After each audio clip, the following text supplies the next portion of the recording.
Pessoal, domingo de Páscoa, não poderia deixar aqui de escolher um tema para a gente fazer o desmonte e trazer lucidez e coerência aqui, compreensão para a mensagem de Jesus. Antes da gente adentrar aqui no tema que eu vou trazer para a gente questionar, primeiro eu vou fazer uma introduçãozinha para que você entenda o porquê que eu estou fazendo e a importância da gente refletir e ver se o que foi nos dito até então foi verdade ou foi a compreensão melhor a ser feita, tá? E aqui eu já começo falando para vocês assim que a Bíblia, ela tem 73 livros se for na linha católica, tem 66 se for na protestante.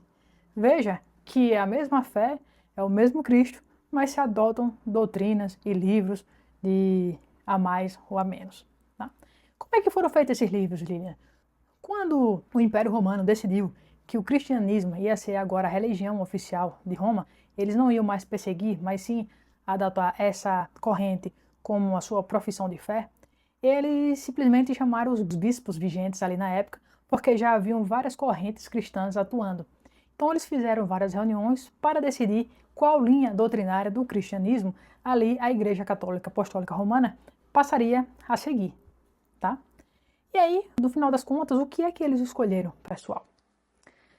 Veja que o personagem principal é Jesus, mas dentro desses 73 livros, apenas 4 fala da vida de Jesus.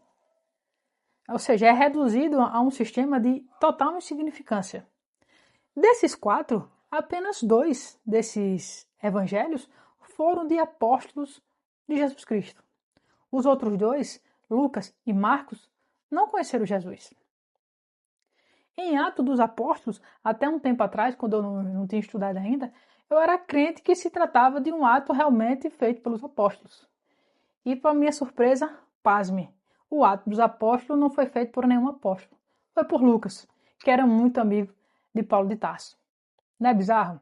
Jesus, no Evangelho de Mateus, deixa claro assim e diz, olha, Pedro, sobre ti edificareis a minha igreja. Apacenta minhas ovelhas. Encarregou Pedro de seguir ali, evangelizando em nome de Jesus. Pedro teria sido escolhido ali para dar voz e explicar todos os mistérios que Jesus tinha passado a todos eles. Mas olha que interessante, quando você vê o compêndio escolhido nessas assembleias, nesses concílios, você praticamente não vê Pedro. A doutrina da igreja cristã é baseada praticamente todinha no aspecto, no entendimento de Paulo de Tarso. E olha que coisa, Paulo de Tarso nunca conviveu nem conheceu Jesus. Não é bizarro? Na verdade, Paulo de Tarso era Saulo, um cidadão romano que pertencia ao Sinédrio e perseguia os cristãos. Depois, durante a sua perseguição aos cristãos, caiu do cavalo, ficou cego e teve um encontro com Jesus e a partir dali se converteu e mudou seu nome para Paulo de Tarso. Outra coisa muito interessante é que nos evangelhos Jesus faz questão de dizer para os seus apóstolos e discípulos: ó, para vós é dado conhecer dos mistérios, mas para eles não. Quem eram eles? A multidão que estava ali escutando a pregação de Jesus Cristo. Então Jesus deixou claro que quem entendia verdadeiramente de todo o seu mistério e da sua intenção era os apóstolos e os discípulos que estavam ali convivendo com ele. Quem não tinha participado não tinha cacife para entender a tradução do que Jesus estava falando ali nas parábolas. Mas, Lilian, por que não foi, então, escolhido os evangelhos dos apóstolos? Não tinha, não? Tinha, pessoal. Mas por uma questão, mais uma vez, política, esse concílio não adotou o entendimento dos discípulos nem dos apóstolos. Ele escolheu o entendimento de Paulo. Será que é porque era o Império Romano e Paulo era um cidadão romano? Não sei. Fica aí a reflexão. Os discípulos e os apóstolos, a maioria eram tudo da Galileia. Esses evangelhos existiam, Lilian? Existiam, pessoal. E sabe o que acontece? Depois que eles definiram quais livros iam pertencer a esse cânon e fechou, todas as outras linhas cristãs agora também eram perseguidas. E o que aconteceu? Um grupo começou a esconder todos os evangelhos dos entendimentos reais daqueles dos apóstolos e dos discípulos que tinham convivido com Jesus. E em 1945, os evangelhos encontrados em Nag Hammadi, no Egito, e lá foram descobertos, pessoal, evangelhos de Tomé, de Filipe, de Maria Madalena, ou seja, daqueles personagens que conviveram e aprenderam todos os mistérios de Jesus.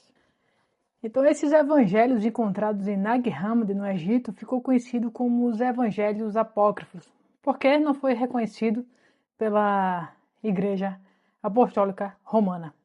Os evangelhos, pessoal, quem quiser, já tem vários compêndios e traduções, tá? Os evangelhos de Nag Hammadi, para quem quer compreender a linha realmente dos discípulos e apóstolos e o que ficou retirado lá pelo Império Romano. Dito isso, agora, pessoal, vamos partir para o nosso desmonte do aspecto de entendimento que fizeram a gente ter. E lógico que eu escolhi o tema sobre a crucificação de Jesus. A igreja, a teologia, falou e nos deu o seguinte entendimento: olha, Jesus morreu na cruz para pagar os nossos pecados. E aí eu quero fazer perguntas, reflexões e quero que você responda aí na sua mente e fique à vontade também para comentar. Mas quero que você vá seguindo e fazendo a reflexão junto comigo para saber se isso realmente faz sentido ou não faz. E aqui eu já vou começar com o primeiro questionamento. Ora, faz sentido Jesus morrer pelo pecado de todos, sabendo que assim após a sua morte, as pessoas continuariam pecando e que nenhum comportamento mudou nem mudaria?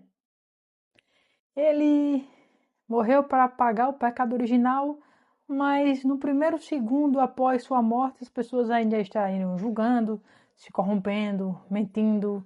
Ou seja, faria sentido ele dar sua vida em prol de algo que não mudaria em nada? Ponto 2. A igreja fala, ele morreu para pagar os nossos pecados, mas tem um conflito. Quando vai ocorrer o batismo, os bebezinhos levam os padrinhos e eles pedem para que o bebê renuncie ao pecado. Ora, mas Jesus já não fez isso? Se Jesus pagou, por que que o bebê que acabou de nascer, que não tem pecado nenhum, teria que renunciar ao pecado ou o pecado original? Ele já não foi pago pelo Cristo? Ou essa dívida foi paga, ou ela nunca foi. Entendeu aí? Faz sentido a gente acreditar que Jesus morreu para pagar nossos pecados, mas aí você vai batizar e pede para renunciar o que ele já tinha pago? Não, né? Momentos antes da crucificação, Jesus tem um momento e fala: Pai, me livra deste cálice. Parecia ali que Jesus estava disposto a morrer para pegar o pecado de alguém? Não, pessoal. Ele era bastante agoniado e querendo fugir, de certa forma, dessa situação. Não ele fugir em si, mas que aquele ocorresse uma providência e que ele não precisasse passar por aquilo ali. Então, esta é uma fala de quem estava ali para morrer de forma programada para redimir os pecados dos outros? Parece que não. Bora para mais.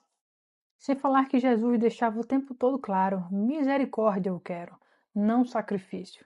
Jesus não trabalhava com sistema sacrificial. Se ele tivesse que perdoar ou conceder algo, ele fazia por misericórdia e compaixão, não por sistema de troca. Isso fica muito nítido porque no momento de sua crucificação, tinham dois ladrões na cruz junto com eles. Um, debochando, disse assim: ora, se tu é o Cristo, por que tu não salva a ti mesmo e a nós dois? Mostra teu poder. Falou debochando assim. E o outro disse assim: cara, você não teme a Deus? Nós estamos aqui por justiça, mas este homem não cometeu nada. E ainda disse: lembra de mim, Jesus, quando estiveres lá no teu reino. E nesse exato momento, Jesus, sem batismo, sem ritual, sem nenhum tipo de sacrifício, não tinha nem morrido nem ressuscitado, ali na cruz disse: hoje mesmo estareis comigo no paraíso. Tem lógica do sacrifício alguém que concede o perdão apenas pelo reconhecimento? Jesus sempre deixou claro que ele e o Pai eram um só. Não é assim que todo mundo sabe? Eles estavam sempre em comum acordo. Mas olha, na crucificação, o que é que ele diz? Pai, perdoa-lhes, eles não sabem o que fazem. A quem nesse exato momento Jesus atribui a culpa por ele estar ali na crucificação? Ao seu pai que deu ele para pagar pelos pecados dos outros? Ou ele atribui aos soldados romanos e àquela autoridade ali que estava agindo por ignorância? Essa fala para você representa o quê? Porque para mim ela é muito clara. Jesus em nenhum momento falou que morreria para pagar pelo pecado de ninguém. Muito pelo contrário, ele colocava a responsabilidade em cada um. Dizia-se que a cada um seria dado conforme suas próprias obras. Não existia essa culpa terceirizada ou alguém que ia pagar o pecado pelo outro. Isso é uma construção teológica bem posterior. Mas Lilian, beleza. Então, o que é que você entende sobre tudo isso aí que aconteceu? Pessoal, para mim é muito claro. Não significa que a minha clareza seja exatamente conforme foi e tudo, mas aqui eu abro o espaço para que você possa ter mais uma percepção diferente dessa tradicional e que foi manipulada aí pra gente, tá? Então, o que é que aconteceu ali o tempo inteiro? Jesus, na ótica dos judeus, ele estava o tempo inteiro transgredindo a ordem e a lei. Ele sempre estava transmutando o entendimento e fazendo coisas que para eles eram tidas como rebelde. Como já disse a vocês, a crucificação servia para dois tipos de pessoas, os criminosos e os rebeldes. Mas Jesus não tinha cometido e nunca cometeu crime nenhum. Ele era taxado ali como algo rebelde, que estava causando tumulto e tendo uma postura diferente, bagunçando, chamando os fariseus de hipócritas, atingindo aqueles religiosos fervorosos daquela época. E o que é que ele mostrou o tempo inteiro quando ele foi para a cruz e não se mostrou nada? Ele estava nada mais, nada menos do que sustentando a coerência do que ele veio nos ensinar. Porque faria sentido ele usar dos seus poderes para sair da cruz, enquanto ele o tempo todo falou para amar os nossos inimigos, misericórdia e compaixão? Faria sentido ele usar o poder dele, que ele não usou em momento nenhum, a não ser para curar as pessoas? Se ele tivesse fugido com o poder que tinha, ele ia ser chamado de covarde ou de violento. Ele preferiu ser responsável e coerente e sustentar a verdade, mesmo independente da consequência trágica. Isso é a atitude daqueles que sustentam sua verdade independente de qualquer coisa. Lá, quando ele foi entregue para Pôncio de Pilatos, ele teve a oportunidade. Pilatos não queria condenar nem nada. Deu 1000 justificativas para que ele modificasse a verdade, dissesse, cara, eu não estou afim de colocar você lá para jogo, não. Diga aí, diga que você não é isso, modifique sua versão. E Jesus sustentou até o fim. Isso é postura, pessoal, de quem é digno. Não importa a consequência, ele se mantém firme na palavra. E esse era o ensinamento que ele queria passar para todo mundo. Carrega sua própria cruz, ou seja, aceite as consequências da decisão e da postura que você tomar. Jesus não foi sozinho na história que fez esse tipo de postura, não. Sócrates, quando foi para julgamento, porque ele questionava demais e também fazia um reboliço, assim que nem Jesus fazia, ele foi dada a chance para ele fugir e ele disse, não, eu critiquei tanto a corrupção, eu fui tão coerente a vida toda, não seria agora que seria diferente. E aí tomou cicuta, preferiu morrer do que se curvar ao sistema de controle ali na época. Muito parecido com isso, quem fez foi Giordano Bruno também. Giordano Bruno chegou e disse, olha, o universo é infinito, tem vários planetas, tem vários mundos. E a Igreja Católica colocou ele na Inquisição e disse, olha, ou você muda essa sua opinião, seu herege, ou você vai ser queimado da fogueira. E Giordano Bruno, seguindo a mesma linha de Jesus Cristo, disse, não, eu fico com a verdade e salvo a minha alma, por mais que eu perca a minha vida. E foi essa, pessoal, a mensagem que nos evangelhos Jesus deixou. Quem quiser salvar a sua vida, vai perdê-la.